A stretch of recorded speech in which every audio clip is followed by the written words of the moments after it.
গণতান্ত্ৰিক যুৱ ফেডাৰেশ্যন, পশ্চিম নলবাৰী আঞ্চলিক কমিটি আৰু ভাৰতৰ ছাত্ৰ ফেডাৰেশ্যনৰ বৰক্ষেত্ৰী আঞ্চলিক কমিটিৰ যৌথ উদ্যোগত আজি আমি সকলোৱে জানো যে আজি হৈছে বিশ্ব ৰক্তদাতা দিৱস। লগতে আমাৰ কিউবাৰ অন্যতম নায়ক কমৰেড চে গুয়েভাৰাৰ জন্মদিন 14 জুন।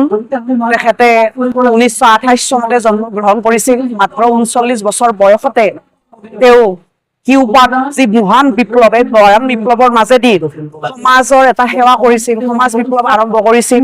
আৰু তেওঁৰ এই বিশেষ দিনটোত আমি দুয়োটা সংগঠনে যৌথভাৱে আজি ৰক্তদান শিবিৰ অনুষ্ঠিত কৰিছো।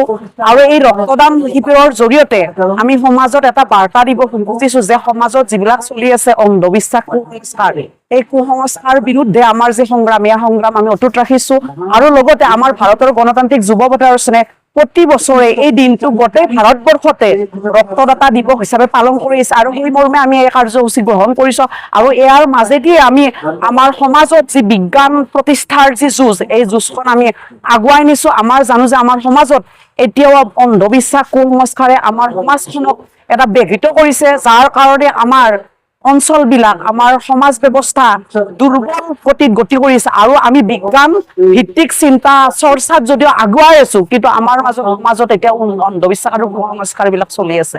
আৰু ইয়াৰ বিৰুদ্ধে মানুহৰ মাজত যাতে আমি এটা ব্যাপকভাৱে সজাগতাৰ সৃষ্টি কৰিব পাৰো যে আমাৰ ৰক্তদানৰ লগে লগে আমি নেত্ৰদান বা দেহদানৰ মাজেদি সমাজত সেৱা প্ৰতিষ্ঠা কৰিব পাৰো। ইয়াৰ উদাহৰণ হিচাপে আমাৰ বিভিন্নজনে উদাহৰণ দাঙি ধৰিছে। আৰু তাৰ মাজেদি আমি এই সংগ্ৰাম আগুৱাই নিছো। প্ৰায়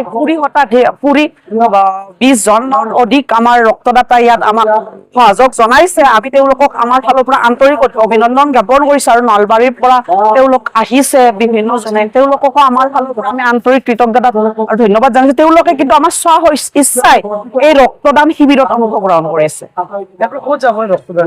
এই ৰক্তদান খিনি আমাৰ সমাজত যিসকলে আচলতে প্ৰয়োজন, তেওঁলোকে বিভিন্ন সময়ত তেওঁলোকৰ ৰক্তদানৰ অভাৱ ঘটে, তেওঁলোকে সমাজত ৰক্তৰ কাৰণে মানে এটা সাংঘাতিক প্ৰবলৰ সৃষ্টি হয়। তাৰ কাৰণে তেওঁলোকে এই ৰক্তদানৰ মাজেদি তেওঁলোকে সেই সুবিধাখিনি গ্ৰহণ কৰিব আচলতে।